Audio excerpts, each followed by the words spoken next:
Maynard's principle of gadgets can excellently be understood as a response to the ontological problems in Brendan's account.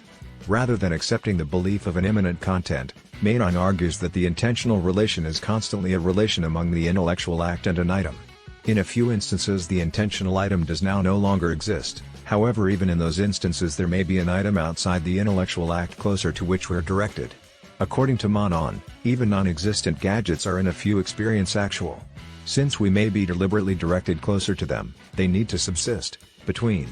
Not all subsisting gadgets exist, a number of them cannot even exist for they may be logically impossible, inclusive of spherical squares. The belief of intentionally performed a critical function additionally in Husserl phenomenology.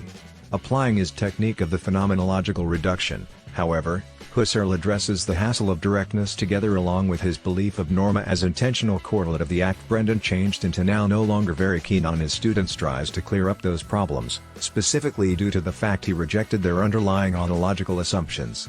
He changed into brief to factor out that he by no means meant the intentional item to be immanent to the act.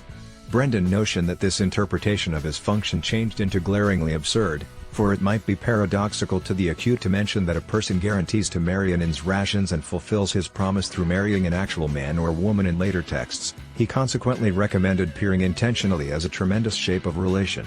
An intellectual act does now no longer stand in a normal relation to an item, however, in a quasi-relation, relativizes. For a relation to exist, each relate need to exist. A man or woman N is taller than any other man or woman B, for example, best if each A and B exist, and N is, in fact, taller than B. This does now no longer preserve for the intentional quasi-relation, Brendan suggests. An intellectual phenomenon can stand in a quasi-relation to an item, independently of whether it exists or now no longer. Mental acts, thus, can stand in a quasi-relation to present gadgets just like the metropolis of Paris in addition to non-present gadgets just like the Golden Mountain. Brendan's later account, that is intently associated with his later metaphysics, especially to his flip closer to RAM, i.e., the view that best person gadgets exist, can hardly ever be taken into consideration in answer of the hassle of the ontological repute of the intentional item. He as an alternative introduces a brand new time period to reformulate the problems,